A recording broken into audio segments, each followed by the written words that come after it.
আমরাও মুসলিম উম্মা, কিন্তু অনেক সময় আমাদের দায়িত্ব সম্পর্কে আমরা সচেতন নই। আমরা নিজের কাজ অন্যের উপর চাপিয়ে দিই। সবাই ভাবে, আমি না করলে কি হবে, অন্য কেউ তো করছে। একবার এক রাজা ওনার প্রজাদের উদ্দেশ্যে ঘোষণা দিলেন, আগামীকাল রাজ্যের প্রতিটি পরিবার আমার জন্য 1 কাপ মধু নিয়ে আসবে। সেই মধু জমিয়ে আমরা রাজপ্রাসাদের সামনে একটি বড় পাত্রে রাখব। সবার দেওয়া মধু দিয়ে আমরা একটি বিশেষ উৎসব করব। পরদিন সকলে মধু নিয়ে রাজপ্রাসাদে আসতে শুরু করল।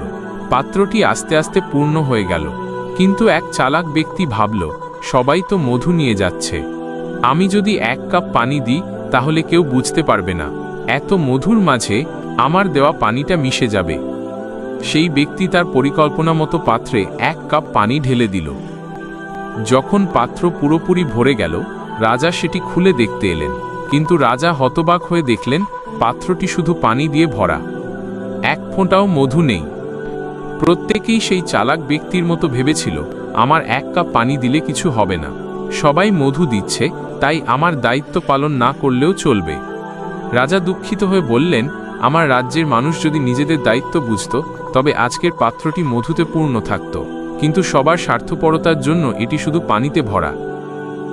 আমরা আমাদের দায়িত্ব সম্পর্কে সচেতন হই এবং নিজের অংশটুকু সঠিকভাবে পালন করি।